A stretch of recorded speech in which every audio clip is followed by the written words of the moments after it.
Hello, and welcome to the I've Seen Everything Reaction Wrap-Up podcast. Here is where I share my thoughts, reactions, and review for my latest reaction videos. To find these full reaction videos, please search for @SeenEverything over on YouTube, or check the description of this podcast for more information.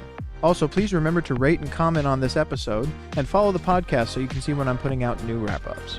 And now, on to my latest wrap-up for 2021's Dune. So, the message at the end appears to be, obviously the end of one thing seems to be the beginning of another. His mother trying to hold on to their previous life, trying to get off world, trying to get to some of their allies, trying to get to somewhere, something, where they could regroup and reconnect to the life they had before. Whereas Paul used that moment to reaffirm what he had seen in his visions for so long, or at least what he had finally come to understand about his visions, which was that this is where he was destined to be.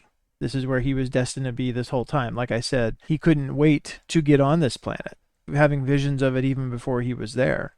He tried to go with Duncan early and they wouldn't let him. I don't think they could have imagined that it was going to lead to their entire family being wiped out, but they're looking for allies off-world.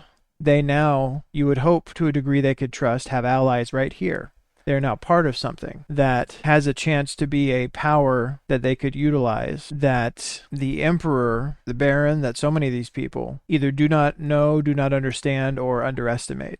I mean, the Baron told his people come back to Arrakis to resume their ownership of the spice trade and to kill the Fremen. Do they understand how difficult that may be? I mean, to be fair, we don't know what their interaction with the Fremen has been in the past. I mean, obviously, there is history of them existing in this place. But if I'm remembering correctly, didn't it say they left all of a sudden? Like, they produced spice for a while and then eventually they left and abandoned the place? If they did, there may have been a very good reason for it, and it may have involved the Fremen. Too many attacks, too many wars, too hard to fight the Fremen, but you would also figure the Baron would know that. So, unless it was generations before him and they've lost touch with it. I imagine they are coming back to reclaim this industry, the profit that they intend to draw out of this industry, that they are going to encounter significant problems from the Fremen. We'll obviously see what happens with that in the second movie. I didn't know that we weren't going to really encounter the Fremen hardly at all until the very end of this movie, pretty much. The last half hour or so of this movie. Before that, we saw very few of them. And so now the second movie, I'm sure, delves into what that world is, what Paul's part will become in it. He fully becomes them at some point, I'm sure. As I said, I think we've seen, I think it was even in the promotional images, him also having those blue eyes. I'm interested to see what it is that turns your eyes that color, like what it is that changes you like that. But even in the trailers for the second movie, I remember seeing, signs that he's leading the Fremen, or that he's some significant figure in the Fremen, that they are true believers in whatever the dogma and the religion is that surrounds this figure he's supposed to be. And I'm sure that eventually he will grow into showing that he is that person, for lack of a better term, a kind of Matrix type thing. He is the one. But not even just the one among what they believe, but it seems like probably a figure that is, at least from what his mother said, is meant to be some kind of a unifying figure.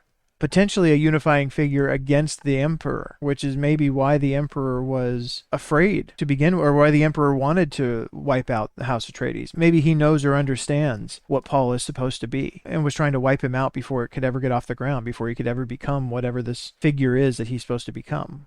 So many questions, so many assumptions. It will be interesting to see where it goes. And also, again, not even that we'll have a full understanding after watching the next movie. We have a third movie coming out this year that I'm assuming will complete this trilogy.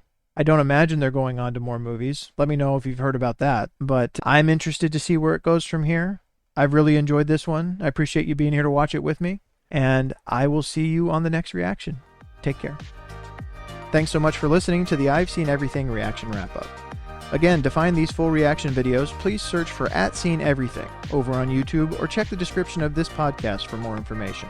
Also, please remember to rate and comment on this episode and follow the podcast so you can see when I'm putting out new wrap-ups. Thanks for stopping by, and I'll meet you here for the next episode.